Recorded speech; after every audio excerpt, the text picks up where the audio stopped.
Hammaga salom. Bu Jivo va bu Jivoning shaxsiy kanali. Bugun sizlar bilan kanalim haqida gaplashamiz. Men bu mavzuni ochishni juda ham yaxshi ko'raman.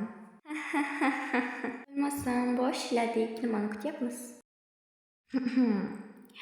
Jivoning nechta kanali bor? Menda 28 ta kanal bor. Ulardan asosan 20 tasi yuritiladi va o'sha 8 tasi esa shunchaki ochilgan. Ularga obuna bo'lishni tavsiya etaman. Keyingisi, siz bu kanallarni qanday yo'nalishda yuritasiz? Men aksariyat qismda fan akkaunt ochgan bo'lishim mumkin.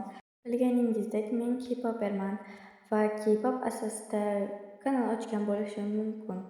YouTube'ni boshlaganimdan beri men 10 yoshda edim va o'sha 10 yoshda men birinchi ochgan akkauntim bu Miss Yura edi.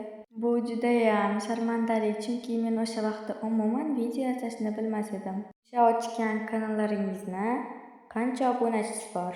Xo'sh, boya aytganimdek, meni birinchi ochgan akkauntimda 216 ta podpiska bor edi va o'sha kanal men uchun eng yaxshi va eng zo'r xotiralarni o'z o'ziga jamlab olgan. Va ikkinchi akkauntim bu Jiansua. U akkauntimda obunachisi 325 ta edi va u kanalim ham juda ham zo'r edi va men u kanalni allaqachon yopib yuborganman, ammo videolari hali ham joylangan turibdi. Men hech qaysini o'chirganim yo'q, chunki men uni xotiralar deb bilaman va zerikkan vaqtim ularni ko'rib o'tiraman.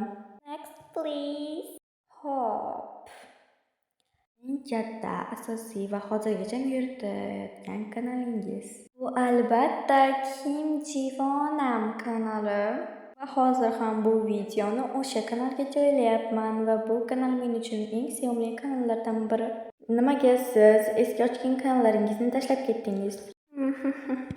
Bu haqida ma'lumot bermoqchi emasdim, lekin berishga qaror qildim.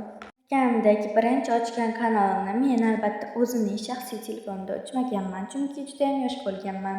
Men uni oyimning telefonida ochganman.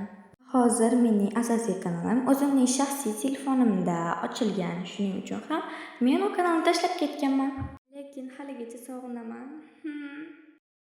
Siz nima uchun PP qaytarmaysiz? Chunki men kibirman.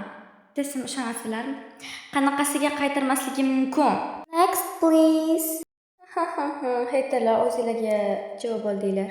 Nima uchun siz kanallaringizni yopgansiz, lekin videolarni o'chirmagansiz?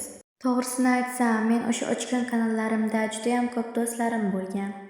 Va albatta, men ularni haligacha unutmaganman. Shuning uchun ham ular meni unutmasin deb, Jivo, siz rek qilib bera olasizmi? Rekmi? Menga juda ham ko'p odamlar rek qilib berishim haqida so'rashadi. Men nailoj ularning iltimosini qabul qilgan holda rek qilib beraman. Ammo bilib qo'ying, men bu kundan boshlab umuman tekinga rek qilmayman. Nimaga degan savol tug'ilishi mumkin. Bir qarasam, burkalik odam ham o'sha reklarni pulga qo'ydi. Ammo men 2K bo'lib turib, tekinga rek qilib beryapman. Nima uchun kanalingizni tark etmoqchi bo'ldingiz, lekin tark etmadingiz? O'ylab qarasam, men hali ham o'zimning obunachilarimga kerak ekanligimni tushundim va tark etmaslikka qaror qildim. Jivo, sizga hate kelsa qanday javob berasiz? Faqat bu savolning javobini bilmayman demang, chunki men allaqachon bir haterimni yedirib, qaytib kanalimga oyoq bosmaydigan qilib bo'lganman va qaytib menga hech kim hate yozmaydigan bo'lgan. Shuning uchun hate yozishni o'ylab, keyin yozinglar. Oxiri yomonlik bilan tugaydi. Next. Nima uchun siz hamma obunachilaringizga mehribonsiz? Buni savoli oddiy, chunki men o'z obunachilarimni juda ham yaxshi ko'raman. Axir har doim men uchun aktiv bo'ladigan obunachilarimni yomon ko'rishim kerakmi?